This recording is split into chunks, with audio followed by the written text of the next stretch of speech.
상한 심령으로 기도하십시오. 하나님은 거만한 자를 비웃으시되 겸손한 자에게는 은혜를 베푸신다고 하셨습니다. 그리고 상하고 통회하는 자를 멸시치 아니하신다고 하셨습니다. 이렇게 되어 있어요. 그러니까 두 번째가 뭐냐면 상한 심령으로 하는 기도 이건데, 이 상한 심령으로 하는 기도에 대한 내용이 그렇다는 거예요. 상한 심령으로 기도를 하라는 거예요.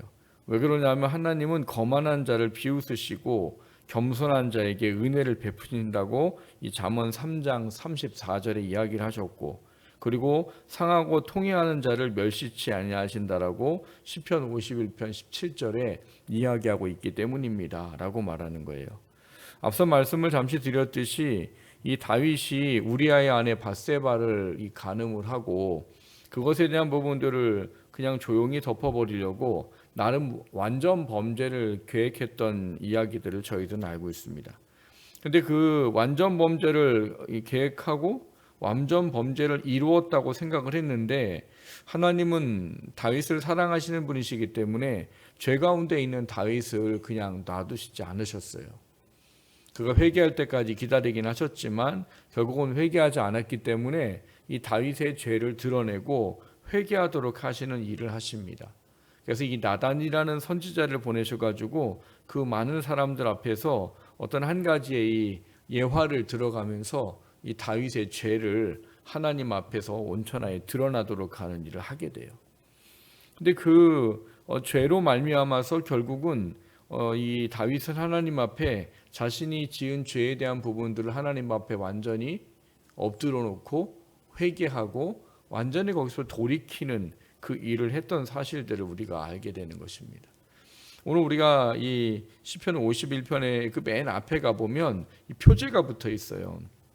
표제가 뭐라고 붙어 있는가 하면 다윗의 시 그렇게 돼 있고, 인도자를 따라 부르는 노래, 다윗이 밧세바와 동침한 후 선지자 나단이 그에게 왔을 때 그때 지은 시라는 거예요. 그러니까 자기가 완전 범죄를 했다고 생각을 하고 그러고서 이제 모든 것이 끝났다고 여기고 있는 그때에 하나님이 나단 선지자를 보내가지고 그의 죄를 드러내게 하셨을 때 그가 그때 지은 시가 20편 51편이더라는 거예요. 다윗이 왜 이런 부분에 대한 것들을 들어야만 했는가 하는 부분은 다윗이 이제 전쟁을 주변 국가와 할 때에 보통 늘 다윗이 나가서 같이 전쟁을 했던 그런 상황이었습니다. 근데 다윗이 전쟁을 나가지 않았죠. 전쟁을 나가지 아니하고 자기는 한가롭게 자기의 궁에서 논일고 있었는데, 이렇게 자기가 혼자 한가하게 자기 궁에서 논일다가 보니까 한 여자가 목욕하는 것을 봤는데 그게 참 아름다워 보였던 모양이에요. 그래서 그 욕정에 끌려서 이 여인을 이 왕이 데려오라 이렇게 하죠. 그래가지고 그 여자가 데려옴을 받고 결국 그 데려온 여자와 함께 이 간음을 하게 됩니다. 그러고 나서 이제 그 여자를 돌려보내요. 근데 그 돌려보내고 나서 이제 전해져 오는 소식들이 있는 거죠. 뭐가 전해왔느냐? 그녀가 임신을 했더라. 근데 알고 봤더니 그 여자가 누구였는가 했더니 자신의 그 충신인, 지금 전쟁터에 나가서 싸우고 있는 그 우리아의 아내였더라는 거예요.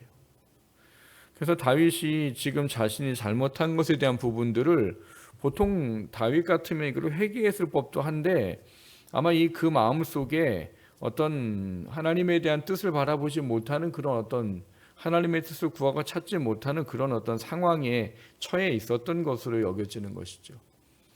그래서 다윗이 그 문제를 해결하는데 어떻게 합니까? 이거를 그냥 잘 무마시켜 보려고 우리아를 이제 전쟁에서 다시 불러들여서 집으로 돌아가도록 하는 것이죠. 기본적으로 남자의 생각이 그랬던 거예요. 전쟁터에 있다가 돌아와서 집에 돌아가면 오랫동안 아내를 품지 못하고 이랬던 상황이니까 이 아내와 동침하고, 또 그렇게 하면 또 자연히 이제 뭐가 해결될까 봐, 이제 임신했다는 것이 해결될까 봐 이렇게 계획을 세웠던 거예요. 근데 참 다윗이 운도 없죠. 우리아가 어떤 사람이에요? 충신 중에 충신이었던 거죠. 그래서 어떻게 합니까? 집에 안 가요. 안 가고 이제 군대 사람들이 전쟁을 할 때에는 이 성에 들어오지 않고 야영지가 따로 있어요. 근데 그 야영지에서 잠을 자고 집에 들어가지 않아요. 근데 그 얘기를 또 전에 들은 거죠. 그래서 다윗이 어떻게 합니까? 그 다음 불러가지고 술을 진탕 먹입니다. 왜? 진탕 먹이면 집에 갈까 봐. 또 집에 가면 또 아내를 품을까 봐. 그랬는데 또 그렇게 안 하지요. 결국은 다윗이 많은 노력을 했지만 자기가 계획한 것대로 되지 않아요. 그래서 이것을 어떻게 처리를 하느냐? 결국은 이 우리아의 손에 이 전쟁이 가장 극심한 곳에 이 우리아를 보내가지고 전사를 하게 하라고 요압 장군에게 편지를 쥐어서 보냅니다.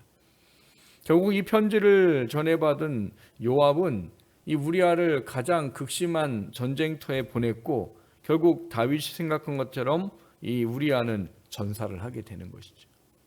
근데 이 전사를 하고 난 다음에 이 다윗이 재빠르게 하는 일이 있어요.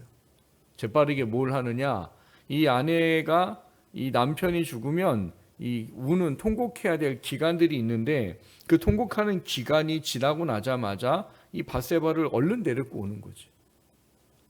근데 이 상황을 실질적으로 이 다윗이 지금 우리아의 아내를 간통을 하고 그 우리아를 죽였다는 것을 모르는 사람들이 볼 때에는 이 다윗이라는 사람이 참 좋은 왕처럼 보일 수밖에 없는 일인 거예요. 왜요? 전쟁에 나간 충신이 죽었다고 그 충신의 아내, 그 아내를 자기의 아내로 삼았다는 건 그 어떤 상황과 환경을 모르는 사람이라면 얼마나 다윗이 우리아를 사랑했는가 이렇게 이해할 법한 이야기인 거지. 그래서 이 모든 것이 이제 전부 다 이게 잘 마무리가 된 거예요. 왜 빨리 데리고 왔겠어요? 빨리 데려와야 이 임신한 거에 대한 부분들을 또 해결을 하니까 그런 거예요. 그러니까 다윗이 지금 여기 행하고 있는 여러 가지 이 과정과 여건과 이 상황들을 보면 우리가 알고 있던 다윗과는 조금 낯선 모습을 가지고 있는 것을 보게 됩니다. 항상 하나님께 묻고 하나님의 옳은 거에 대한 부분들을 찾고 그 하나님의 뜻에 따라 살겠다고 굉장히 몸부림을 치던 사람이 다윗인데 오늘 보니까 전혀 그런 모습이 없더라는 거지요. 그가 행하는 모든 것들은 이 자기가 이 정욕으로 말미암아 죄를 범한 것에 대한 부분들을 사람들 모르게 완전 범죄로 덮어버리고자 했던 그런 모습밖에 없다는 거예요. 그리고 그 일은 정말 잘 마무리가 됐습니다. 근데 문제는 뭔 거예요? 정말 마무리가 잘 됐는데 하나님이 나단을 보내셔서 그 죄를 만천하에 드러내 버렸다는 거예요. 여러분 사실 고대 근동에는 왕이라는 존재는 어떤 여자를 아내로 삼고 싶으면 심지어는 남편을 죽이고 아내를 데려와도 그걸 크게 흠으로 보지 않는 시대예요. 그래서 사실 다윗도 아내가 한둘이 아니었잖아요.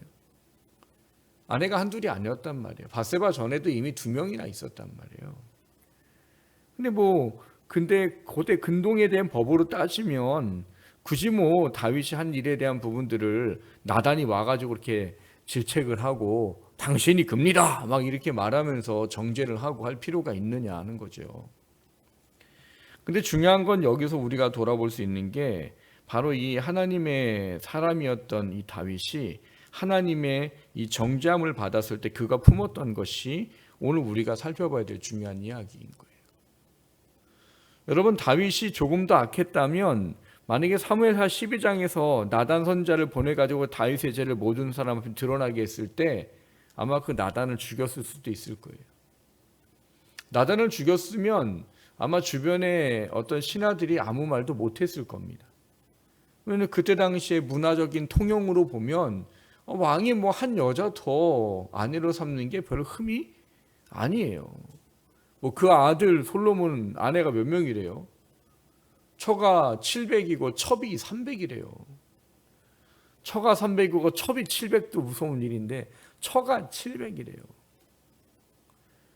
그러니까 그 시대에 통용된 사고 방식으로 문화로 보면 만약에 그런 이 충언을 하고 다윗의 죄를 이야기하는 이 나단 선지자를 다윗이 죽였다고 해서 사람들이 겉으로는 말 못하지만 속으로는 말할 수도 있겠지만 그거를 그다지 흠잡을 일은 아니었을 거다라고 본다는 거예요. 근데 문제는 거기에 다윗의 믿음이 발동이 돼버렸다는 것이죠. 나단 선지자인 하나님의 사람이 와서 자기의 죄를 완전 범죄로 덮었다고 여겼던 자기의 죄를 이 만천하에 드러나게 했을 때 다윗은 거기서 상한 심령이 됐고 모든 것을 내려놓고 하나님 앞에 회개하게 됐다는 거예요. 그러면서 오늘 이 시편을 지었다는 거예요. 이 상한 심령이 된다라는 것은 결국 무엇을 의미하겠습니까? 다윗이 왕이고 그 당시의 문화를 보고 그러면 굳이 자기가 회개 안 해도 돼요. 하지만 그 당시 문화도 중요하지 않고 자기의 위치도 중요하지 않았어요. 다윗은 하나님이 보내신 사람이 한 이야기, 그 이야기가 자기의 모든 심령의 부분들을 온전히 상한 심령으로 만들어 버렸다는 사실인 거예요. 사실 시편에 보면은요, 또 다른 시편이 있습니다. 근데 거기 시편은 굉장히 다윗이 힘들고 어려워하는 모습들을 막 기록해놔요. 내 죄가 내 뼈를 막 누른다고 말하고 죽을 것 같다고 말하고 그래요. 근데 사실 그게 언제 지은 시냐면 이 다윗의 우리아의 아내를 범하고 나서 회개하지 않은 그 기간 동안에 지었던 시라고 되어 있어요. 그러니까는 완전 범죄를 덮긴 했는데 근데 다윗은 어떤 거예요? 사실 마음이 힘들었던 거예요. 근데 회개도 제대로 못하고 그냥 마음만 괴로운 거예요. 회개를 하고 드러내놓고 하나님께 용서를 받으면 편한데 그거를 못하는 거예요. 근데 그것에 대한 부분들을 결국 하나님께서 이 나단을 보내서 그 죄를 드러나게 하시고 그 죄를 드러내서 온 천하에 다 알려지게 됐을 때 다윗은 뭘 합니까? 통회하는 상한 심령으로 하나님을 바라보는 그 부분들을 가지고 있더라는 거예요. 여러분, 상한 심령이라는 것은 우리가 하나님 앞에서 하나님이라는 분이 우리에게 무엇을 원하시는지에 대한 부분들과 굉장히 긴밀한 관계를 가지고 있는 겁니다. 우리가 상한 심령을 갖는다는 게 단지 그 내 마음이 힘들고 괴롭다 그런 차원의 문제가 아니란 말인 거예요. 오늘 우리가 여기 함께 원래 여기 봤었어야 될 이 답에 대한 문제 보면 두 가지가 되어 있었거든요. 하나는 하나님은 거만한 자를 비웃으시되 겸손한 자에게 은혜를 베푸신다 하셨고, 상하고 통회한 자를 멸시치 않겠다고 하셨다. 이 두 가지가 언급이 됐었어요.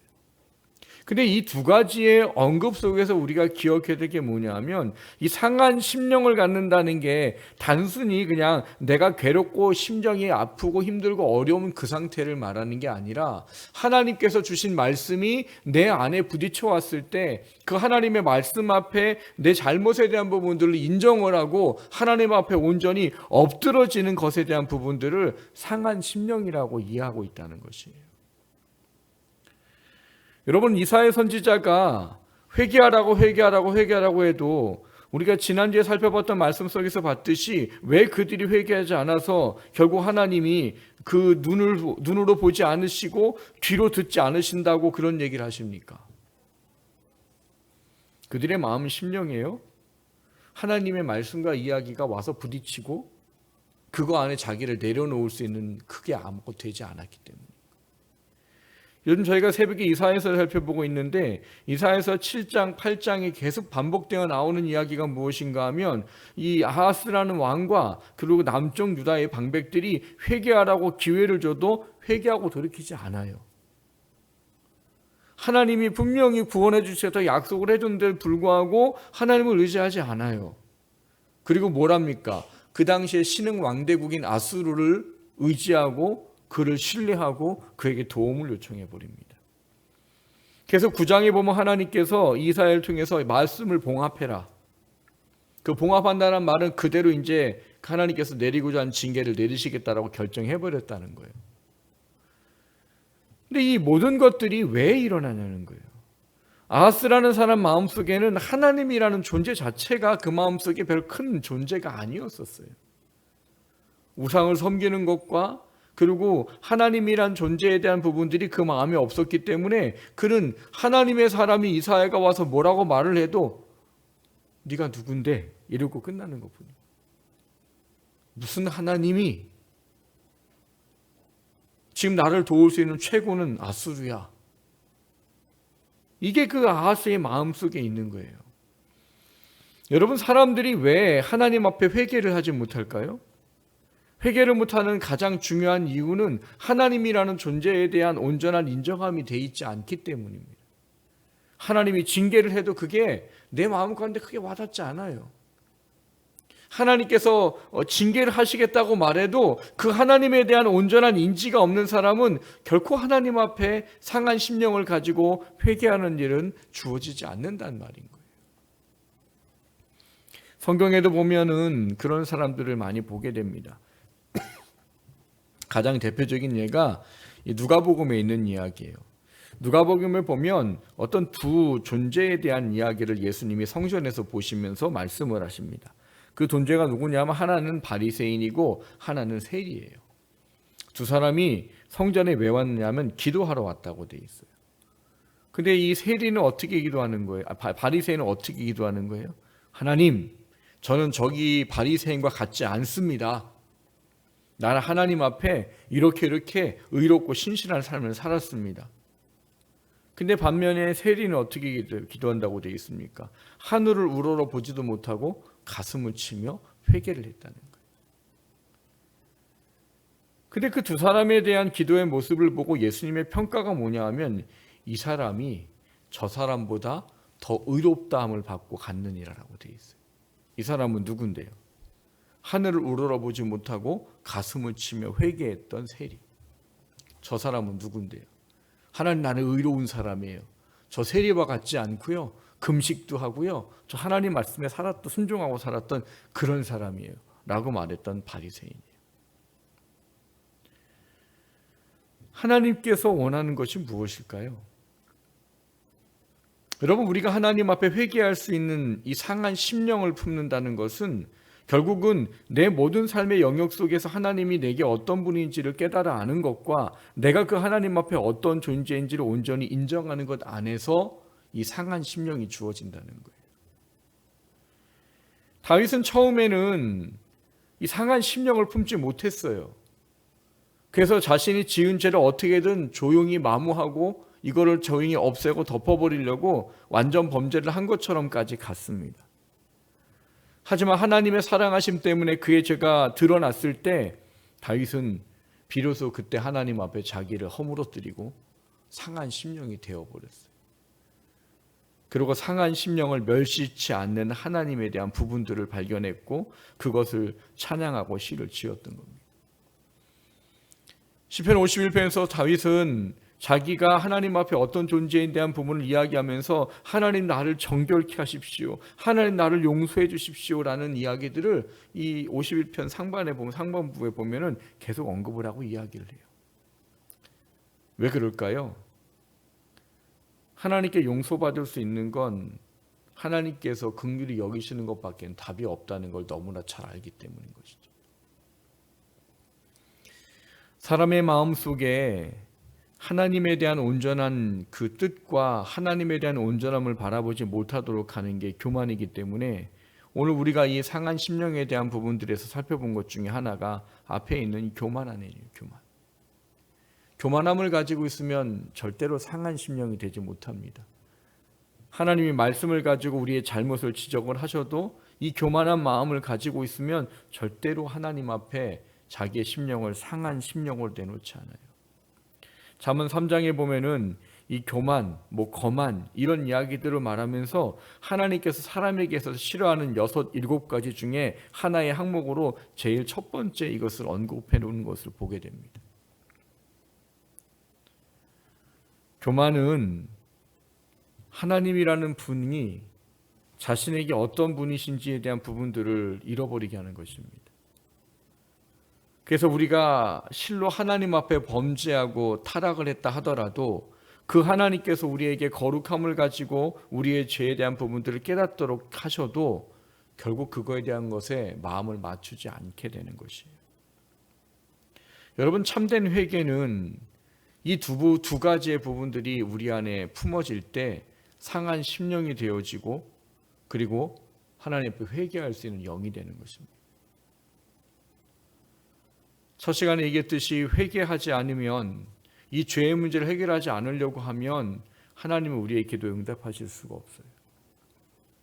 그럼 그것을 빨리 우리가 회개하고 온전한 자리로 돌아올 수 있는 방법은 오늘 두 번째 이야기하고 있는 것처럼 상한 심령 외에는 답이 없다는 사실을 아셔야 됩니다. 이 상한 심령은 결국 두 가지에 대한 부분들에 대한 것들을 잘 인식하셔야 됩니다.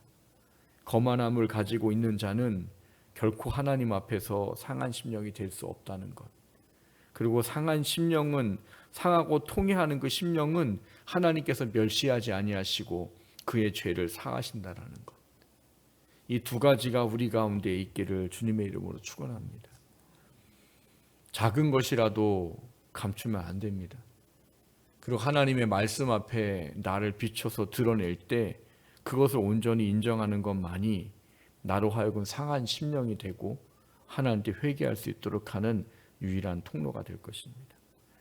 상한 심령으로 기도하십시오. 거기에 회개가 있고 거기에 용서가 있고 거기에 하나님의 응답이 있을 것입니다. 그런 기도가 우리 가운데 있기를 주님의 이름으로 축원합니다.